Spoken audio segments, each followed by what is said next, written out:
point on the Southern Ocean, and it's freezing cold, but it's pretty windblown, rather spectacular.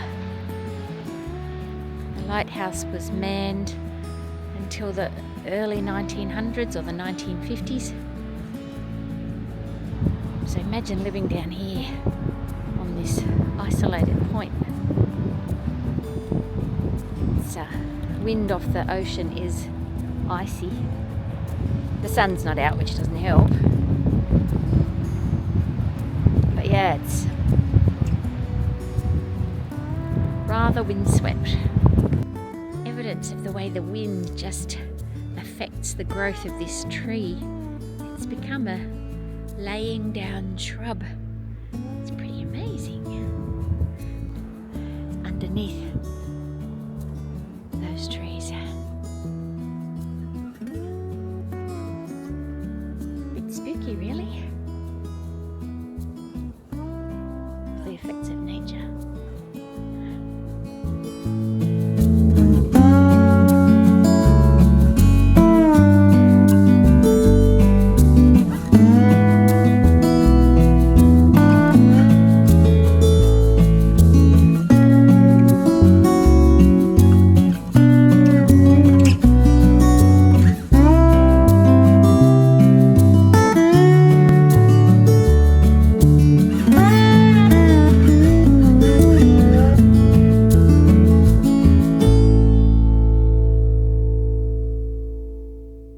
We are standing on the southernmost point of New Zealand, and yeah, it's the equator is 5,000 kilometres away, and the South Pole is 4,000 kilometres away. So we're kind of halfway, further away than we thought we would be from the South Pole. It is very cold though. It is very cold and pretty blustery, and there's even sheep and cows. So we might add some sheep and cows into this, the southernmost animals in the New Zealand. The southernmost sheep in New Zealand. I'm not sure whether we pity them or congratulate them. It's pretty chilly down here. They've still all got their coats on though, and we're coming into winter, so we're assuming they're not going to get shorn. Otherwise, they'd be very, very cold.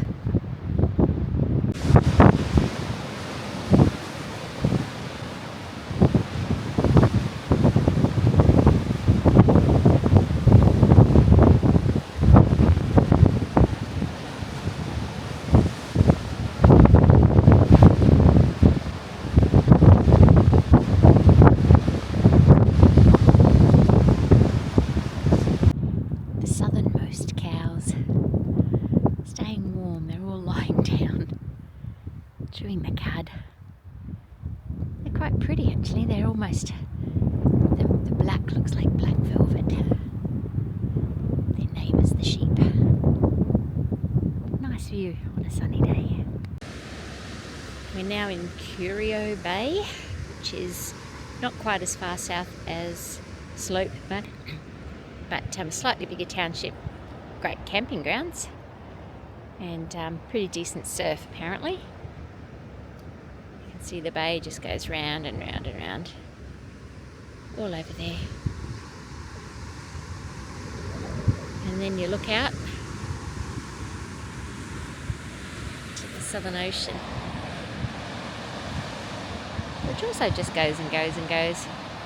Apparently you can spot penguins and sea lions and other seabirds and things down here, but we haven't seen any yet, unfortunately.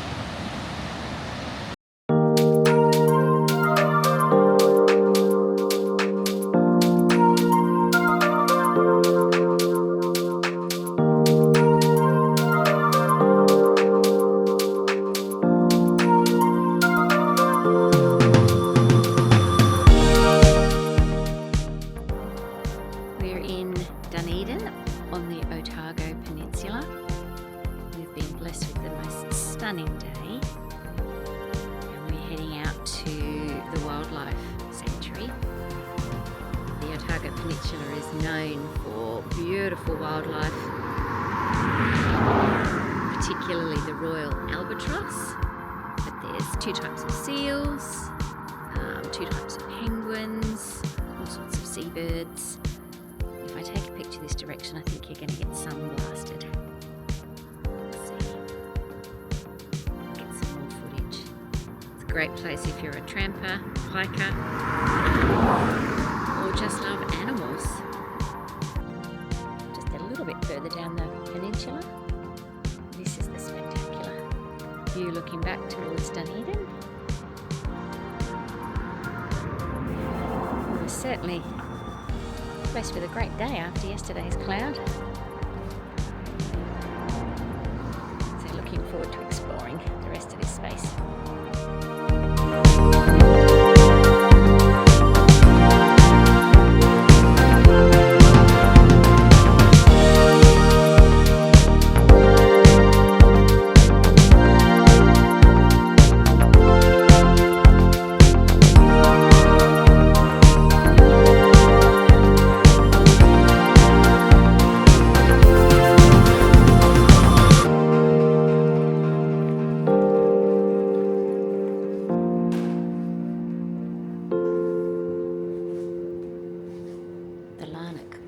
Was built by a Scottish heritage man by the name of William Larnock, who, although born in Australia, always thought of himself as British.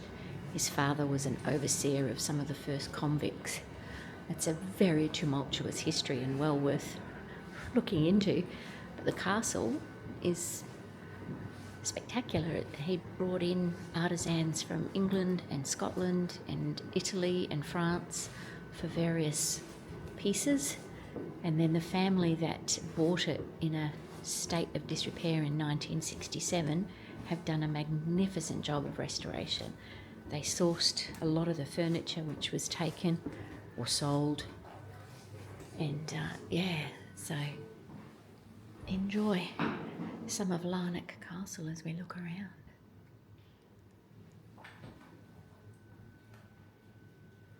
Beautiful floors, amazing doorways, and even these cupolas or whatever they call them. Yeah, so well worth a visit if you get to Otago.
fact in here, the original builder of the home, William Larnack, he has turned this into a methane plant.